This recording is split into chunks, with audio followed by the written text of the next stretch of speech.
ataupun jiwa kita. Maka di situ kita dianjurkan belajar. Untuk apa? Supaya kita dituntun untuk jalan menuju Allah, supaya perjalanan hidup kita dari awal sampai akhir yaitu mendapatkan ridha Allah. Nah, dalam ayat ini syaitan tadarruj syaitan fil irwa. Jadi syaitan ini selalu menggiring anak cucu Adam untuk selalu berbuat maksiat, disesatkan oleh syaitan. Untuk membendung seperti ini, maka ada anjurannya, yaitu apa? Zikrullah katsira. Julus fil majalisil ilmi wa julus fi majalisil dzikr. Duduk bersama orang-orang yang alim, yaitu tempat untuk menuntut ilmu. Kita duduk juga di majlis dzikir untuk selalu mengingat Allah. Dengan dua perjalanan ini, insyaallah hati kita tidak akan kalah.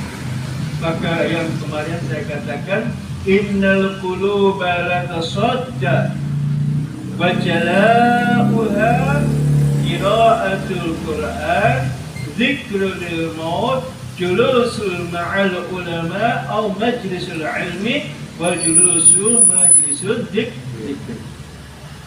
Untuk supaya hati kita itu diterangi dengan cahaya Allah, supaya terang, supaya bersih, maka kita dianjurkan membaca Al-Quran wa tadabbur fi ma'ani. Membaca Quran dengan tadabbur maknanya, terus kita selalu mengingat kematian. Kita ingat kalau ada tetangga meninggal, ya Allah, masih muda kok.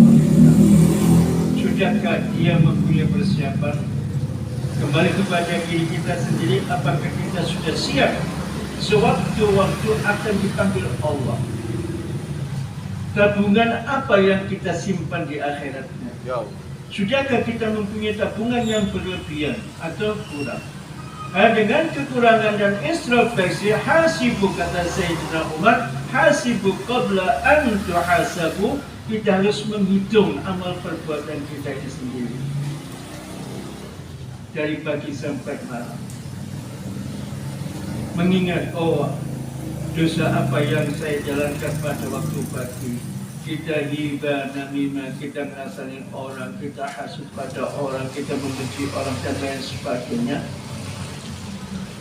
Atau kita banyak beramal, membantu orang fakir miskin dan lain sebagainya.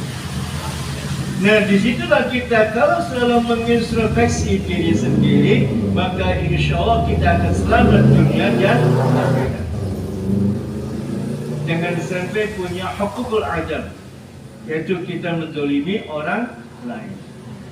Kalau kita menzalimi orang lain, maka dosanya itu naudzubillah min tidak akan diampuni, terkecuali kita minta ampun kepada orang yang kita maaf kepada orang yang kita.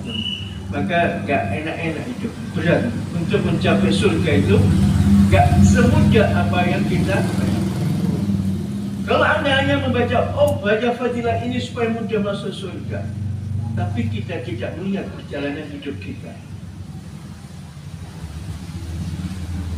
Berdoa, macam-macam doa, tapi perjalanan hidup kita itu, yang tadi itu apa? Ma'kulul haram, masyru'ul haram, wa hujjabil haram. Anna yustajab. Bagaimana doa akan diterima oleh Allah? Kalau tubuh kita itu penuh dengan muharramat, penuh dengan kezaliman. Innallaha la yuhibbul zalimin. Allah tidak mencintai pada orang-orang yang berbuat zalim. Nah, kalau kita melihat seperti ini, bagaimana doa kita akan mudah diterima oleh Allah? Kita menjalankan amalia, fadail yang banyak. Tapi kita tidak melihat diri, akhirnya apa? Doanya tidak diterima oleh Allah. Ada orang yang bertanya, Ustaz, saya sudah menjalankan ini, saya dapat amalan dari kiai supaya dibuka rezekinya. Saya disuruh baca selawat 21.000 kali. Ada yang mengatakan baca selawat 12.000 kali. Tapi amal perbuatannya tidak sesuai dengan syariat.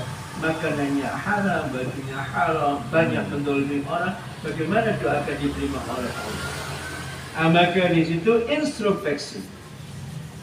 Instru